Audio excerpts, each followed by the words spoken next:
kiss and hug me. Come on strong, go on and love me. Sideways that big old moon. Wake up and smell the perfume. Just say if you want to be more than friends. Hello everybody, Social Web Cafe TV viewers and listeners. Today we have Dan Morris from lettersfromdan.com.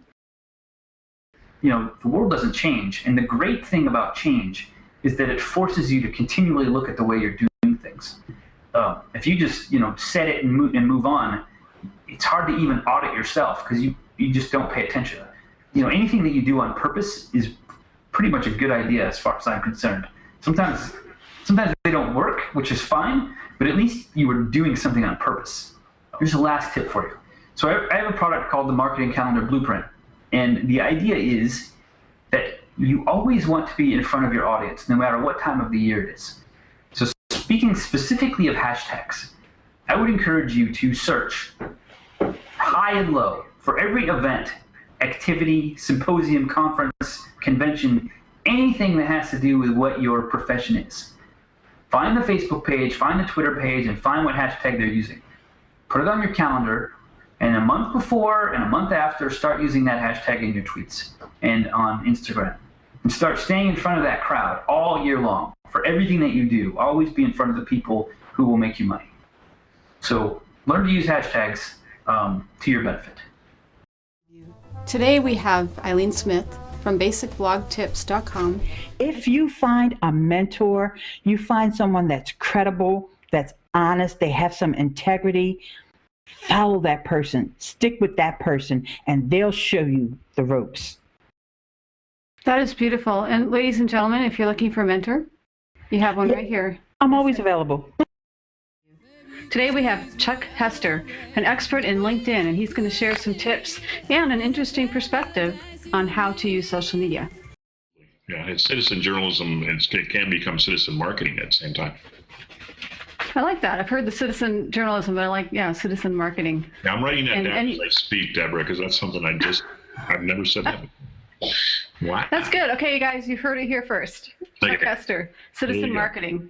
We could co-author our next book. That could be it right there, right? I like that. It's called Linking In to Pay It Forward, Changing the Value Proposition of Social Media.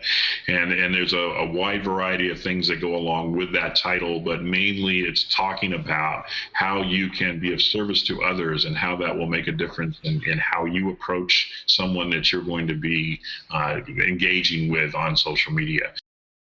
Today we have Martha Giffen.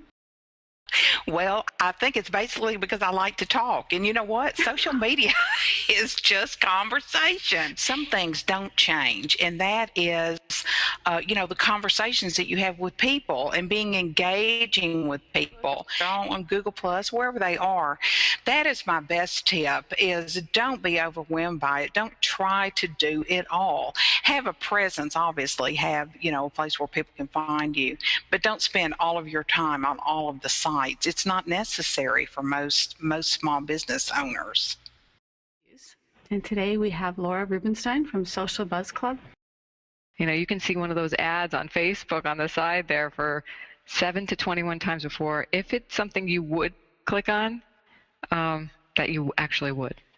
They really need to know who their perfect prospect is when using Social Buzz Club, because you want to push out content or share content to networks of other people's that resonate with your market, that will be valuable to your market. And like I said, we have a lot of social media content, and if your market's on social media, most likely that's going to be valuable. So you got to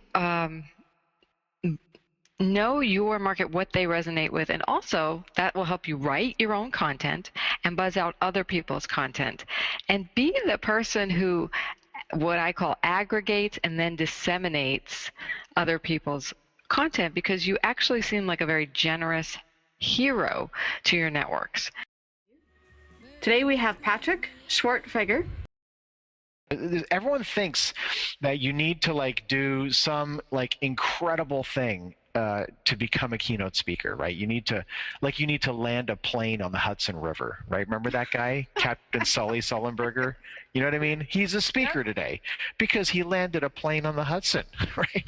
Or, you know, you climb Mount Everest, or that guy who was hiking and got his arm stuck and ended up having to like cut his own arm off to get free. I mean, that guy is a speaker today. So people think that you have to do these incredible things to become a speaker. And here's the deal.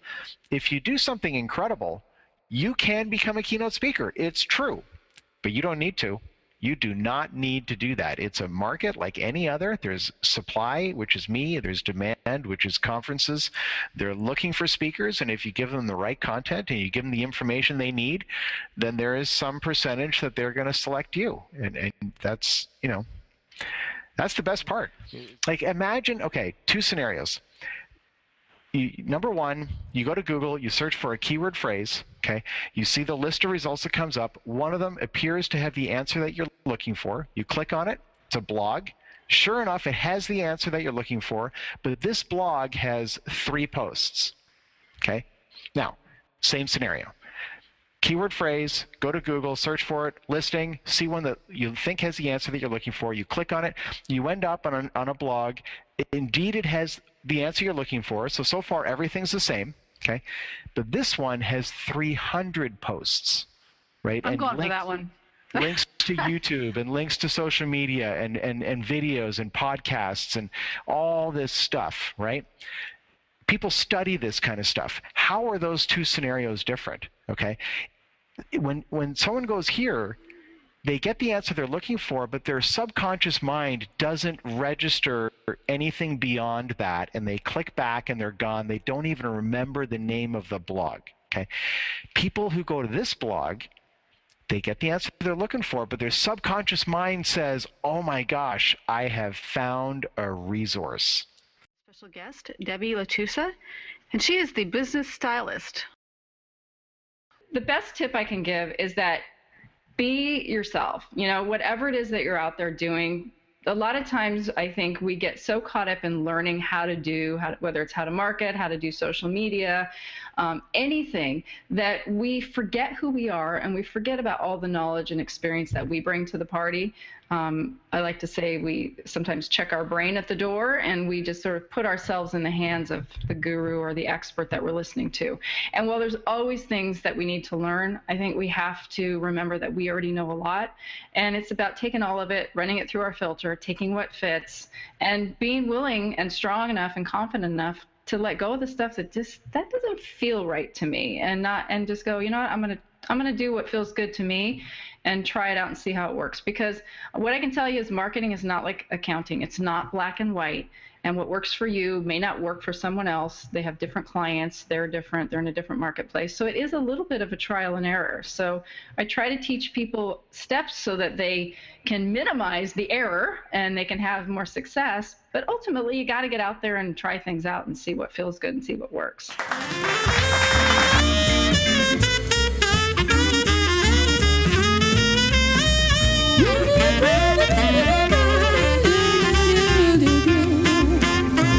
Don't you wanna kiss and hug me? Come on strong, go on and love me. Let's not waste that big old moon. Wake up and smell the perfume. Just say, if you wanna be more than friends, got some love I'd like to make. Maybe you can squeeze me, I won't break. We could be in a paradise, you and me.